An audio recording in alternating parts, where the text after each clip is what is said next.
Friends, Jordan Montgomery here, and we're glad that you've tuned into another episode of the Growth Over Goals podcast. Before we jump into today's conversation, we want to give a shout out to our sponsor, Thompson & Co. Salon and Parlor.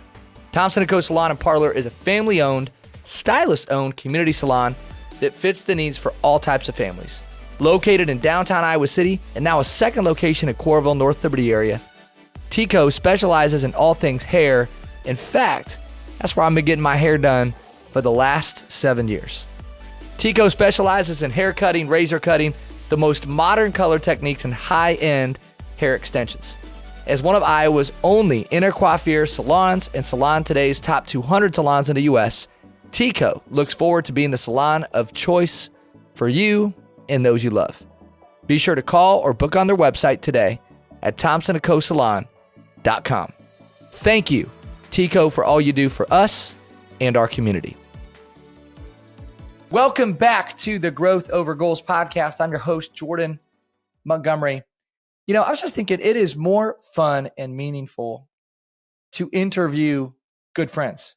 I like meeting new people. That's a different vibe and a different type of conversation. But sometimes you just get to sit down with somebody that you know and respect, where it feels like you're just hanging out while allowing some other people to listen to the conversation. And today is one of those types of days. I'm with my dear friend, speaker, best-selling author, unbelievable social media follow, husband, father, follower of Jesus, Carlos Whitaker. Carlos just went through a crazy experience. There's a documentary coming out. There's a book being released about Carlos and his experience. I'm just going to drop you right into this experience, but I'm not going to spoil it because I want Carlos to be able to go deeper with you all today. But I think this conversation today is going to inspire you. I think it will uplift you. I think today's conversation with Carlos is going to give you permission to do things that are different and maybe not normal. And to get back to the people you care about and authenticity and going deeper with people and slowing down. This new book is called Reconnected: How 7 Screen-Free Weeks with Monks and Amish Farmers Helped Me Recover the Lost Art of Being Human. Some of you know Carlos from his book, How to Human. This guy is just real. He's authentic. He's unbelievably talented. And I say he's a great social media follow, not because he posts all these like fancy images and has like the best, sort of bravado or aura on social media, but rather he has these really compelling stories and moments. And he just talks about things that we can all relate to in really unique and insightful ways. So I want to drop you right into a post that Carlo put on Instagram recently. And then with that, I'll welcome my guest and dear friend, Carlos Whitaker. 22 months ago, I disappeared for 7 weeks, said Carlos. No, I did not go to prison. I didn't get a facelift. I did not delete social media. But there is something I did not do. I did not look at a single screen for 7 weeks. Not an iPhone, not a TV, not a laptop, not an iPad, not an Apple Watch. I didn't consume any content from a digital device for almost 2 months.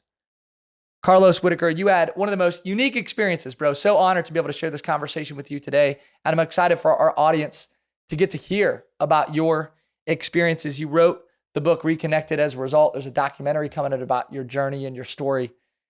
Man, welcome to the show. Thanks for being with us. Bro, I'm so freaking excited to be hanging out with you, the artisan of encouragement himself right in front of me. You are just so encouraging to me. You have been for so long, and I appreciate you letting me, unpack maybe. You said something interesting in the intro. You said, give you permission to maybe do things that aren't normal. And I just feel like normal is so boring. Normal doesn't get us ahead. Normal doesn't lead well. Normal is something that people can do without thinking about it. And I just think that, man, what an opportunity for us in this next season of whatever season is in whoever is listening's life, to not be normal and to maybe shake things up, disturb and disrupt for the sake of seeing things fresh again, which is what I did. So, man, let's go.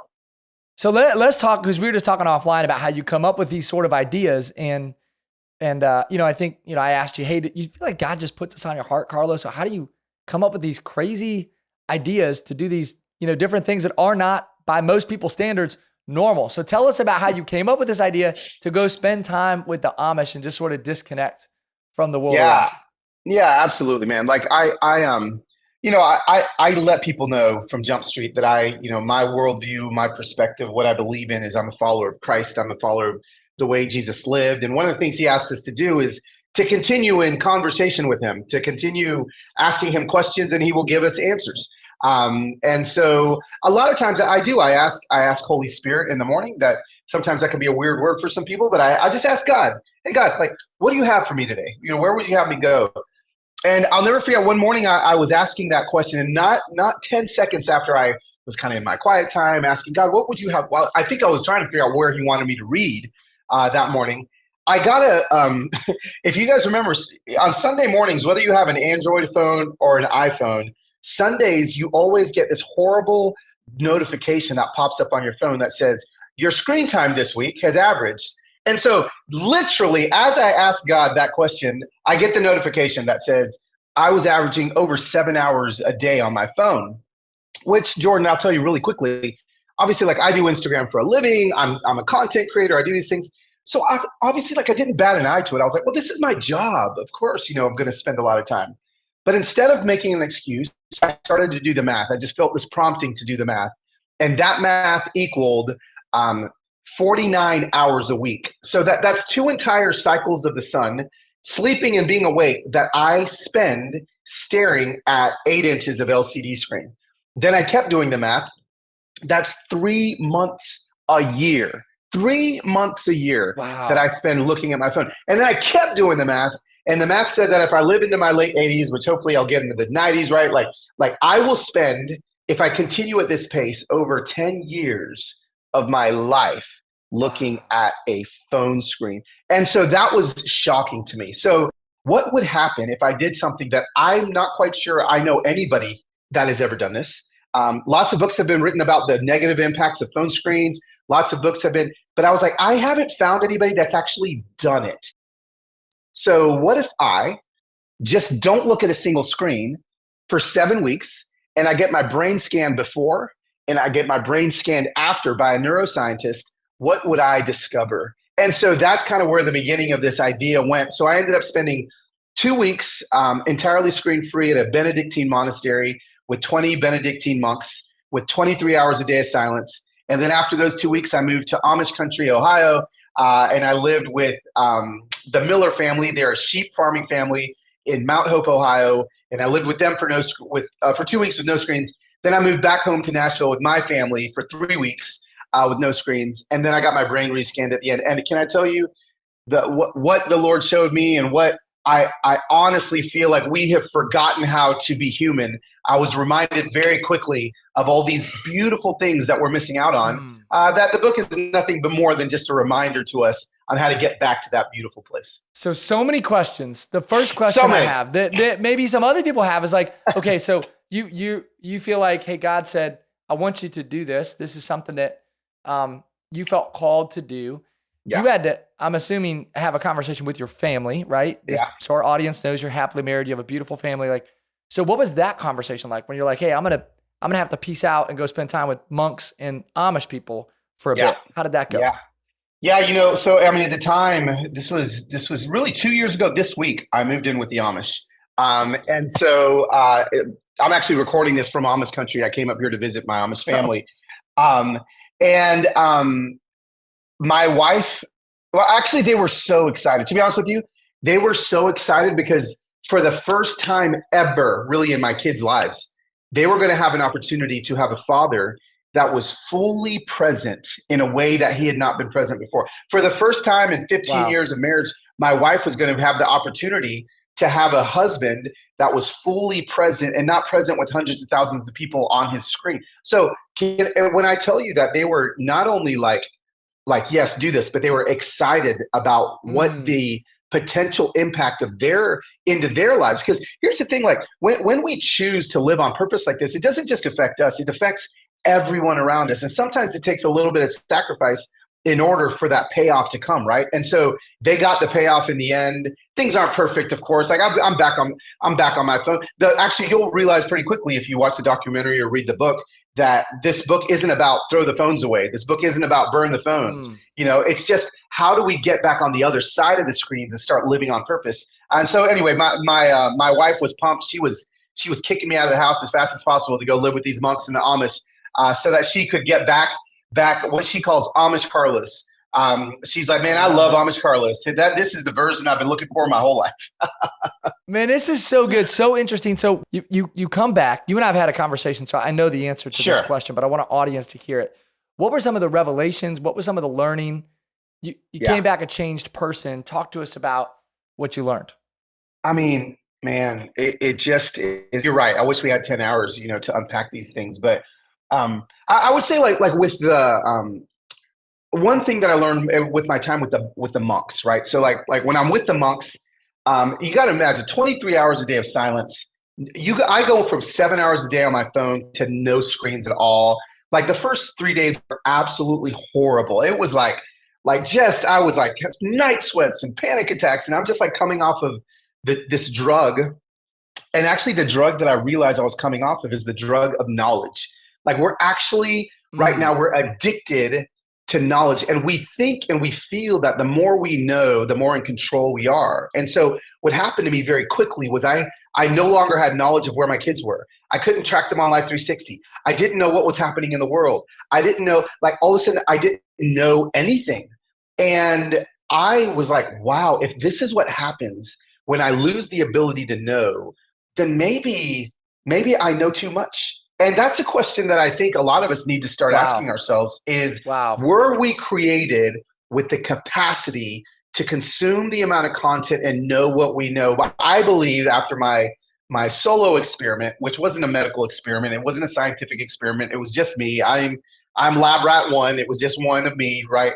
But I feel like no, the answer is no, we weren't created with the capacity for it. And so after those first few days of horribleness, it felt like an elephant stepped off my chest, and I entered into just one of the freest seasons of my life where it was almost so freeing to wonder again. I mean, there's a whole chapter on wondering in the book where, I tell leaders all the time now that you don't let your employees wonder enough. Like we do understand that, like when we wonder about things, wondering leads to questions, which lead to more questions. But now what happens when we're in a conversation with somebody and somebody says, oh, I wonder what happened when, well, we pull out our phone and we're the first generation in history to literally be able to shut our wonder off in 1 second because we Google it and suddenly we have an answer. And if you think about that, that's actually really jarring that we're the smartphone generation is the first generation to lose wondering. And I had to wonder for 7 weeks. When I had a question about something, I just wondered. And guess what? Like it was okay to not find out the answer. Yeah. And I realized once again how much more like I feel like God gave me so many more ideas because I was in a state of wondering as opposed to in a state of knowing. And again, that's just one tiny glimpse into like an aha moment that I had when I was at the monastery with the monks, because I think I was sitting in the chapel one day. We prayed 6 times a day together. They would chant in Latin, and I just remember wondering, like, well, why did they do this 6 times a day? And I could go ask one of them, but at the point they were in grand silence, and I couldn't, so I just had to wonder all night long. And I just remember thinking, like, wow, this is actually kind of cool that I don't know, and that I can't find out. We feel like it's always good to know, but it's actually not. So that's one of the things. I mean, I can go 1,000, 1,000 more with you with the Amish, and we could probably get to some of that as well. But when I was with the monks, the sense of wondering was something that I believe we've got to get back again. So interesting that we are the first generation to be able to shut off wonder because we have the answer via a smartphone. That's fascinating. Yeah. So you're a man of moments. I'd like to hear about some of the moments, whether with the Amish or with the monks. Before we go to moments, though, was there a challenge in getting into was there walls up? Did you have to break through walls? Like, can someone really just go hang out with the monks or with the Amish, or how does that even? Somebody's wondering, how does this even happen for Carlos? Yeah, no, absolutely. It was the story of it, just how it all happened was really cool. No, you probably can't just go live with Amish. Just FYI, they're probably not going to be like, yeah, come on in, you know. But again, the key to anything happening is always relationships. I try to tell people all the time, like, and you're so good at this, Jordan. Like relationships are the key to unlocking so much potential in your life. And so I've just curated relationships around me for a long time, and I happen to be really close friends with Leanne Miller, who is she's kind of like an influencer here in Amish country, Ohio, Holmes County, Ohio. And she is married to a former Amish man named Daryl. And Daryl is still close with his Amish family. So I went to her with the idea, like, Leanne, do you know any Amish people that I could possibly live with? So they had an idea. And just to talk about doors being closed in your face, I drove up to their place with my wife. It's about a 7-hour drive. And we go to meet with this Amish family that I was going to possibly live with. And I go and I tell them what I'm going to do. And I want to learn about living with the Amish and not have screens. And I want to have my hands in the ground. This was a dairy farm here. And I met with them and they were super kind. And then about a week later, I got notice from Leanne that they said no. So I had my first Amish door slammed in my face. And I just remember thinking like, this just isn't going to happen. But then she's like, well, no, I've got another idea. One thing led to another. I ended up with this family called the Millers, and they're a sheep farming family that actually has a tiny home Airbnb on their property. So they were actually like already in practice of kind of visiting with non-Amish people. And so they almost have maybe a little bit different perspective on people that weren't Amish. And so they said yes. And I moved in with them, became like so tight with Willis. And he's a sheep farmer I lived with. He taught me how to shear sheep. He taught me how to check on the hay. He taught me how to drive horses, like all the things in 14 days that you would never believe a guy that looks like me would get to learn to do with the Amish. But there I was. I kept thinking there was this one moment where because I took a camera. Okay, I didn't take my phone, right? Like there was no phones, but I did take a camera to kind of document the whole thing so I could remember when I was writing my book. Sure. And there was one moment I'll never forget. Willis taught me for a few days how to drive these 4 horses in front of me, and I'm sitting on the rake behind it trying to rake the hay. And these horses, they're going left and right. The zigzags I was making in this poor farmer's field were horrible. And I've got Willis. I look behind me, and you've got this Amish dude chasing this black dude on his horses, and he's holding my GoPro while he's yelling, "Carlos, go straight, go straight!" And I just remember like laughing when we finally got done, going like. And he's like, man, I just never thought this was not in my plans for this year of my life. But, you know, just how the beauty of these moments that kind of popped up together.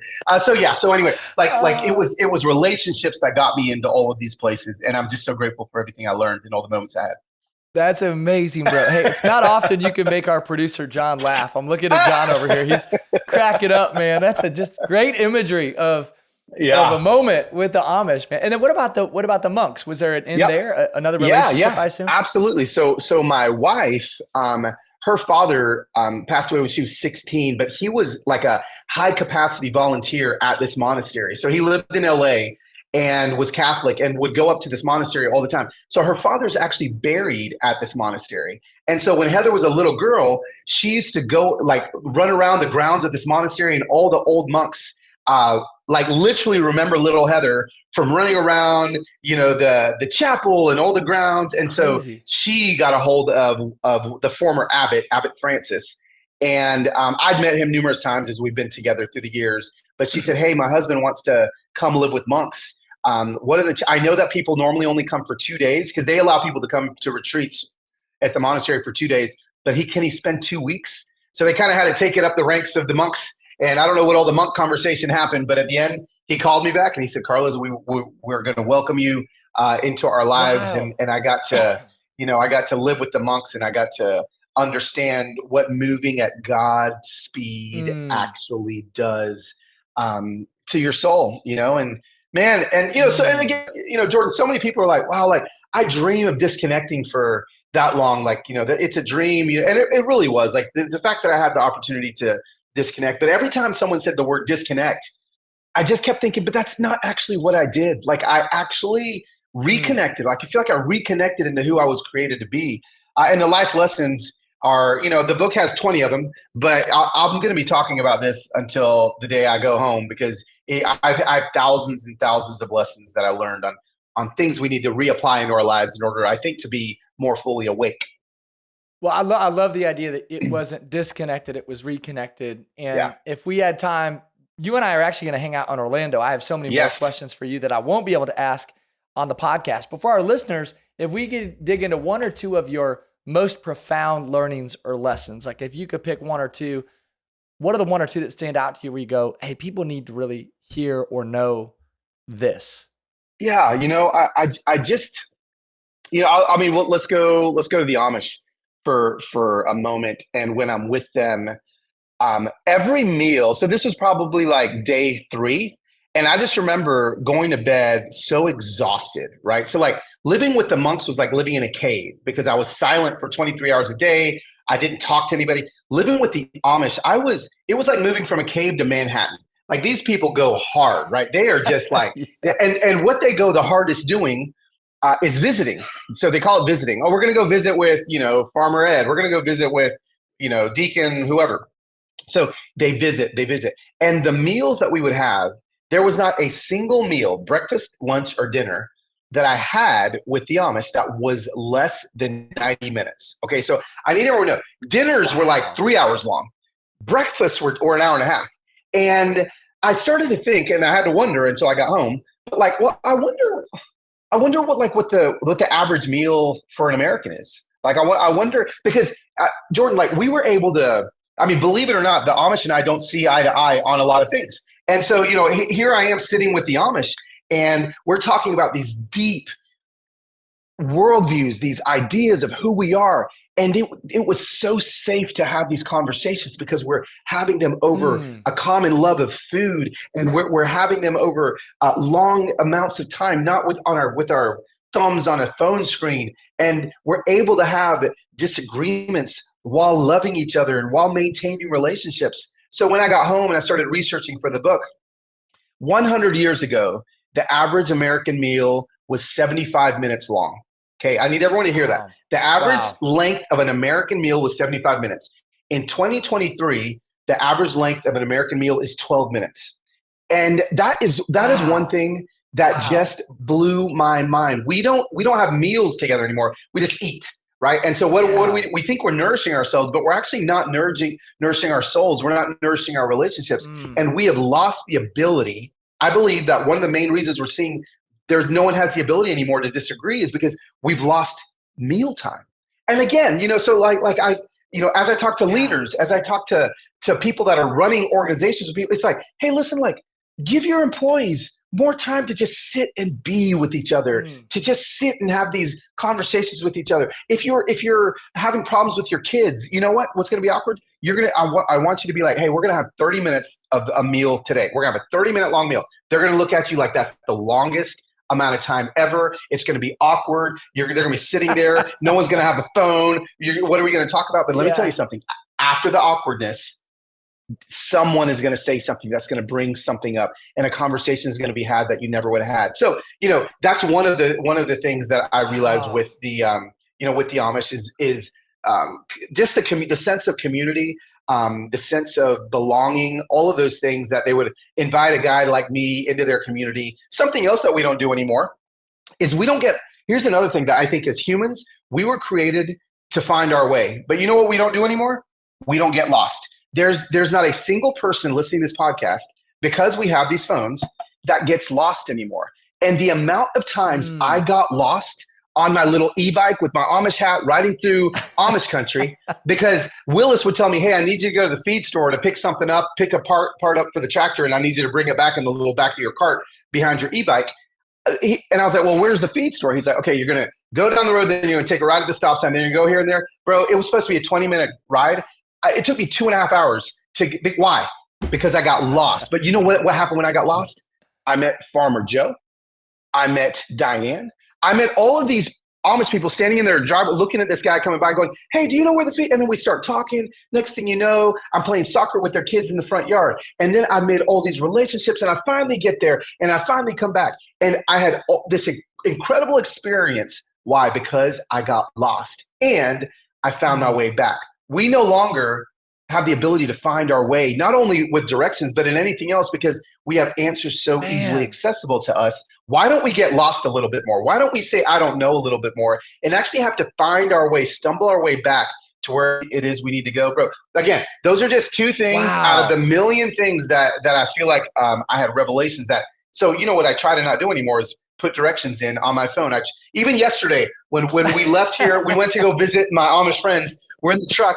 And I didn't put directions to their house because I was like, I want to try to remember how to get there. And we took a wrong turn. Heather's like, no, I think we go this way. And you'll find things that you didn't even know were there. You'll find a beautiful view you didn't even know was there because you got lost. So, bro, I could go. Obviously, you can hear how That's excited I am amazing, about bro. this stuff. I love how you just have committed to living a life that's different because there's somebody listening and they're thinking, does this guy really do these things? Like, does he really just not put it in GPS? I'm here to tell you, Carlos is my friend. He really does these things and you document these things. I do. It's one of the reasons people need to follow you is you just live this interesting life and you help people think outside the box. So someone is listening thinking, I wish I could go spend 7 weeks with the Amish or spend time with the monks. Unfortunately, I can't do that. But what would you say to the person who maybe wants to have an experience or wants to take action on doing something outside the box that would help them get reconnected, Carlos? What would you say to that person?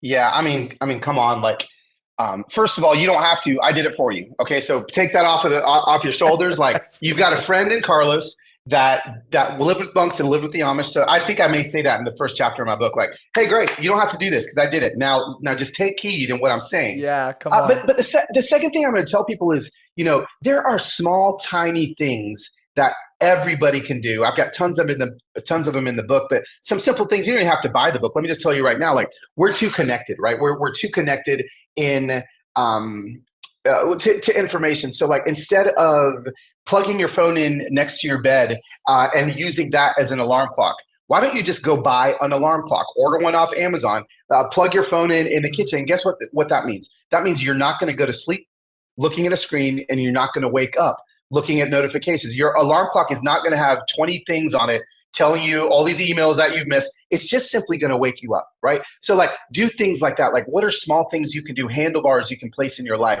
Like when you go to a coffee shop, don't get your coffee to go anymore. Get your coffee in a ceramic mug. Why is that? I have a whole chapter on savoring. Savoring is something we don't do anymore. So if you don't have 4 minutes to savor your coffee in a ceramic mug by sitting still in the morning, let me tell you something. You're moving too fast. 4 minutes. Like again, what are these tiny little nuggets we can do? Instead of reading the news on Twitter, delete Twitter, subscribe to this really crazy thing. They still make them called a newspaper. Every single morning, you can walk out in your front yard and some dude in a Trans Am will throw it out there for you. You'll go out there and you'll pick it up and you can read the news. And guess what? If something else happens on planet Earth, you can find out tomorrow. I promise you that if you don't know it the moment it happens, just start thinking to yourself, what are just little hacks I can do in my life to be more present with the people around me, to be more present with my coworkers or my family, or even just present with God.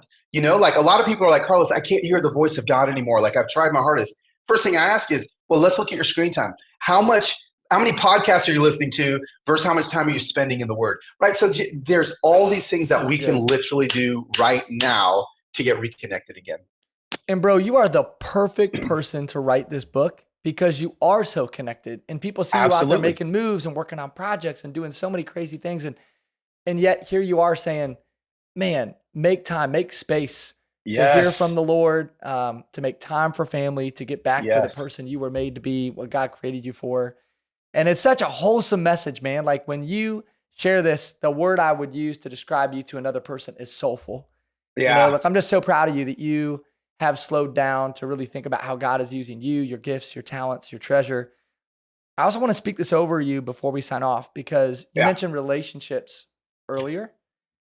Sure. And man, when we connect, you make me feel like I'm the only person you're connected to or with. For that moment, you're like, you're locked in, you're focused.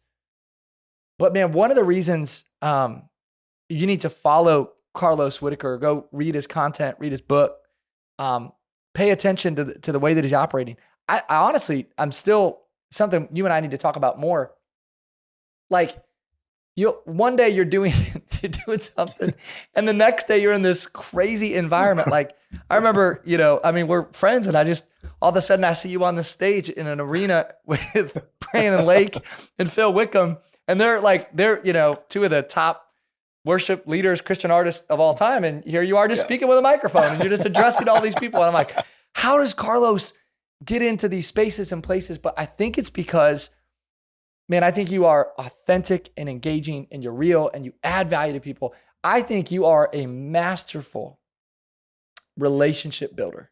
Wow. And you do it in a really sincere way without strings attached. And I think because of that, you're a magnet for people. It's the reason you have the following that you do. I just think you've learned